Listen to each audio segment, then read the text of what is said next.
السلام عليكم ورحمة الله وبركاته. ازيكم عاملين ايه؟ يا رب يكون كلكم بخير. النهاردة صنفنا يا رب يعجبكم. النهاردة هعمل عجة البيض بطريقة جميلة جدا.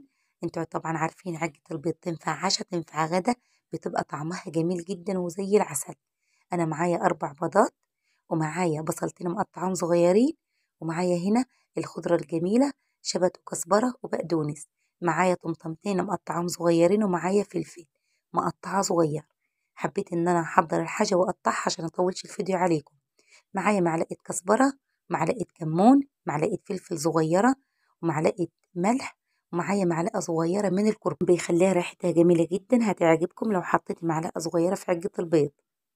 طبعا انا راح احضر نص كوبايه دقيق حسب الكميه اللي تعمليها في العجه. نص كوبايه دقيق ومعلقه بيكنج باودر. طريقتها سهله خالص. طبعا زي ما انتم شايفين انا حضرت صينيه وحطيت فيها البصل اللي مقطعاه صغير، راح اخليه يصفر شوية معايا. بعد ما البصلة صفرت معانا زي ما انتم شايفين كده، نروح انا مجهزة الطماطم ومجهزة الفلفلة واحطها. حطيت قبل كده مع البصلة قبل ما تستوى، حطيت معلقة صغيرة من الملح. اقلب حلو واسيبها تدبل حاجة بسيطة. الخضرة الجميلة اللي معانا دي انا ما عايزاهاش تستوى، انا عايزاها بس حاجة بسيطة جدا، يا دوبك تدبل حاجة بسيطة وخلاص، تاخد صدمة على النار وخلاص. على كده يكون أنا جهزت البيض وجهزت الدقيق والبيكنج باودر، ونروح على طول نعمل الخلطة بتاعتنا الجميلة. حطيت هنا البيض يا حبايبي وركيتها حلو بالمضرب. بعد كده نروح حاطة البهارات الجميلة بتاعتنا زي ما انتم شايفين. أجيب الخضرة وأحطها. ما شاء الله الخضرة من يكون كتيرة بتبقى أحلى. حطيت كمان حسب اختيارك، حطيت هنا زي كام زيتونة كده مقطعاها وحطيتها، بتخلي الزيتون من يبقى في العجة بيبقى طعمه جميل جدا. حطيت هنا نص كوباية دقيق، وحطيت معلقة بيكنج باودر كبيرة زي ما انتم شايفين، وأجيب نص كوباية مية وأحطها. حابة تحط نص كوباية لبن حطي، بتبقى جميلة ومغذية. طبعا زي ما انتم شايفين كده انا اخلط كل الخليط مع بعضه عشان كله يختلط مع بعضه كده، كل الحاجات الجميله اللي حطيناها في العجه. نروح جايبه التسبيكه الجميله اللي عملناها، الطماطم مع البصل مع الفلفله، ونروح حطها.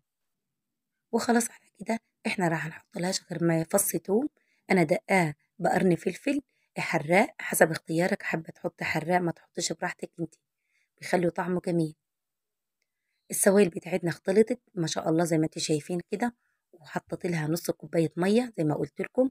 ما شاء الله عليها جميله جدا. وعلى كده خلصنا كل العجه بتاعتنا. انا معايا صينيه هنا دهناها زيت، وحطيت لها معلقه دقيق عشان العجه ما تشبكش في الصينيه. بعد كده انا كنت مسخنه البوتاجاز على درجه عاليه، بعد كده نروح حاطه العجه بتاعتي في البوتاجاز. ما شاء الله تحمر من فوق ومن تحت، وتبقى تتنفش معانا وتبقى ما شاء الله عليها هشه وجميله زي ما انتم شايفين كده. خلاص على كده اجيب شويه زيت، حابه تحط لها معلقه سمنه تحط لها زيت براحتك انت.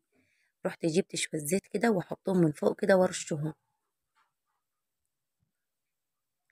زي ما انتم شايفين كده.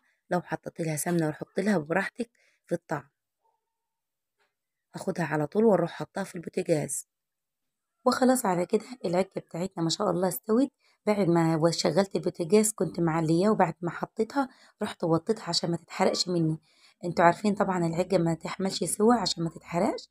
ما شاء الله عليها ريحتها قلبت البيت قلبي معايا. جميلة جدا العجة، ممكن تفطري منيها، خفيفة وجميلة وكلها كمان حاجات مغذية، والخضرة اللي فيها ما شاء الله راح تعجبك جدا جدا لو جربتيها وعملتيها. انا طبعا راح اسيبها وعالية معانا بالظبط يا جماعة زي الكيكة. ما شاء الله زي ما انتم شايفين منها تبرد اقطعها. وخلص على كده العجة بتاعتنا بردت وانا قطعتها زي ما انتم شايفين كده. الشكل جميل جدا والطعم جميل يا جماعة، هتعجبك لو جربتيها. لو اول مرة تشوف قناتي ما تنسينيش في اللايك والاشتراك، ودوسي على زر الجرس عشان يوصلك كل جديد مع صنف في مطبخ.